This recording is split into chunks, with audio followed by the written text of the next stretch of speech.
The hangar smelled of jet fuel, steel, and sweat. The Marine colonel, a man whose voice could slice through the roar of engines, strode across the concrete floor with the same authority he carried on the battlefield. His presence turned heads and stiffened spines. Even among the most seasoned pilots, he had demanded discipline all his life, and today, he was demanding something else: an introduction to the woman who had just joined the squadron.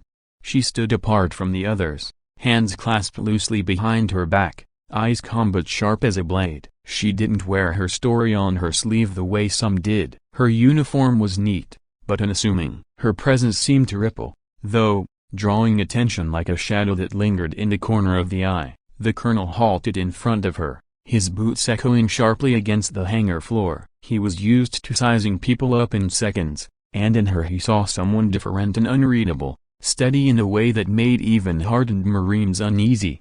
"Name?" he demanded. She didn't flinch. "Lieutenant Harper, sir." He narrowed his eyes. "I didn't ask for your given name. I asked for your call sign." The squadron pilots shifted slightly, some suppressing smirks. Everyone knew the ritual. Call signs weren't just nicknames as if they were earned, often in blood or fire, and once you carried one, it was stamped into your identity. For a newcomer to step in front of a Marine colonel without one would have been risky. For her, it seemed the opposite. She took her time before answering. "Phantom 7, she said evenly. The colonel frowns. It was the smallest of hesitations, but in a man like him, it was seismic. His jaw tightened, his eyes flickered with recognition, and for a heartbeat, the roar of jets overhead seemed to fall away. The squadron glanced at one another, confused. Phantom 7? The name hung in the air like a ghost. Some had heard whispers of it, but no one expected it to walk into their hangar in the form of a young woman with steady eyes. The colonel's throat worked as if he were swallowing a memory. "Repeat that," he said quietly. "Phantom 7, she said again." The colonel stepped back, as though those two words had reached deep into him and dragged up something long buried. For years, Phantom 7 had been more myth than reality. A pilot who shouldn't have survived missions that were never declassified, someone who had flown into zones no one else dared, who had vanished from records almost as suddenly as she appeared. The marine aviation community told her story like a ghost tally of a shadow in the sky who was there when the impossible had to be done. "Broken bar her," he said, almost under his breath. Harper didn't react. She simply stood there, letting the silence hang. The colonel finally pulled himself together, but the sharpness in his eyes wasn't the same as before. There was something else now: a wariness, and maybe respect. "Dismissed," he barked at the others. The pilots scattered, though none left without stealing glances back at her. The hangar emptied until it was only the colonel and Harper left. He waited until the sound of boots faded, then turned to her. "I thought you were dead." "I was,"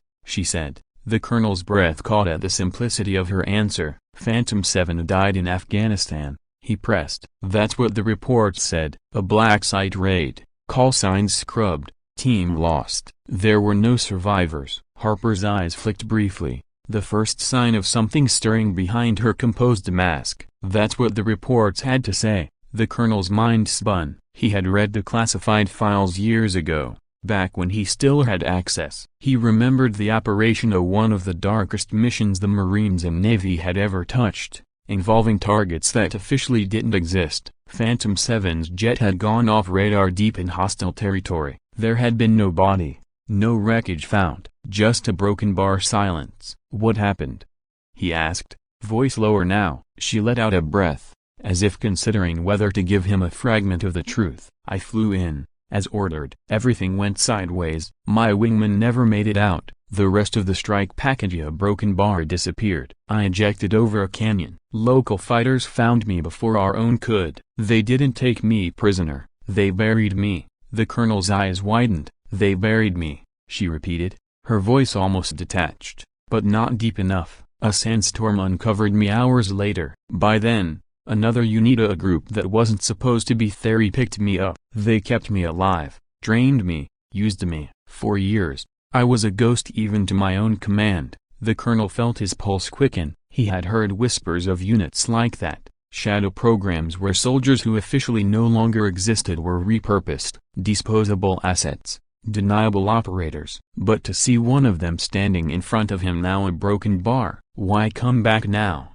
he asked. Harper finally met his eyes, and he realized just how hollow they were. "Because they finally cut me loose. Phantom 7 has no further use, so now a broken bar I'm just Harper again. Or at least that's what the papers say." The colonel studied her, his chest tight. He had commanded men through hell, had watched them die, but something about her shook him more deeply than combat ever had. She wasn't just a survivor, she was a revenant. He walked to the far wall of the hangar, letting his hand rest on the cold metal. "You know what that name means to the Corps, don't you?" "I know what it means to me," she replied softly. "It means you're a ghost we thought we'd buried in legend." The Marines tell recruits about Phantom 7 to remind them there are things beyond human limits. You're a cautionary tale and an inspiration rolled into one. And now you're standing here, flesh and blood. Harper didn't answer. She didn't need to. 4 days afterward, the squadron whispered. They tested her in simulators,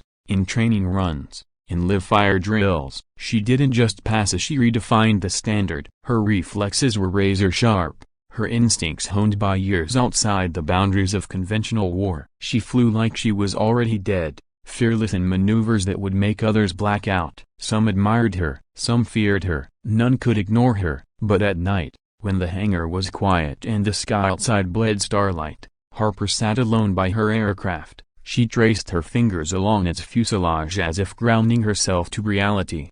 She still remembered the canyon, the sandstorm, the sound of dirt falling on her body. She remembered the faceless men who had pulled her out and rebuilt her into something not quite hers anymore. The colonel found her one night like that. He didn't approach at first, he just watched her silhouette against the silver of the plane. Finally, he spoke. "You know they'll come looking for you." "I know," she said without turning. "And when they do, being a Phantom 7 won't save you." "I'm not asking it to." He walked closer, lowering his voice. "What do you want, Harper? You could have stayed gone. Why walk back into the light?" She hesitated, then looked at him. For the first time, the mask cracked, and something raw slipped through. "Because ghosts can't rest until they're seen. I need to prove to myself that I'm real again." The colonel felt something stir in his chest, a weight he hadn't allowed himself to feel in years. He gave a short nod. "Then we'll make sure you are, Phantom 7 or Harper broken bar, either way.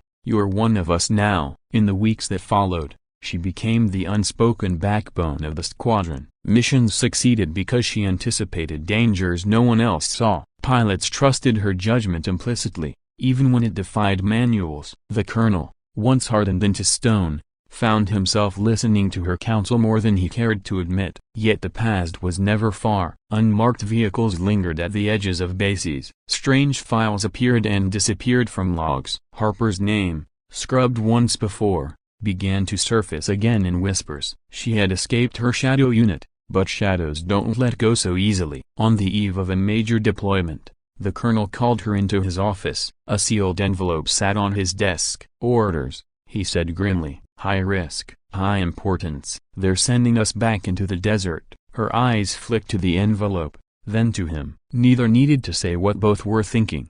The desert was where she had died once already. She took the envelope anyway. "Then let's see if ghosts can haunt twice." The colonel almost smiled, but it faded as quickly as it came. He knew what this mission meant. For her, it was either redemption or disappearance for good this time. For him, it was a chance to protect someone the Corps had already lost once, and perhaps finally understand why those 2 words of Phantom 7 had frozen him the day she first spoke them. When the squadron launched into the night sky, engines howling, Harper led them. Her jet cut through the darkness like a silent blade, invisible and unstoppable. For the colonel, watching from the command station, it was as if he were seeing a ghost claim the sky again. And somewhere deep inside, he knew, Phantom 7 wasn't a name.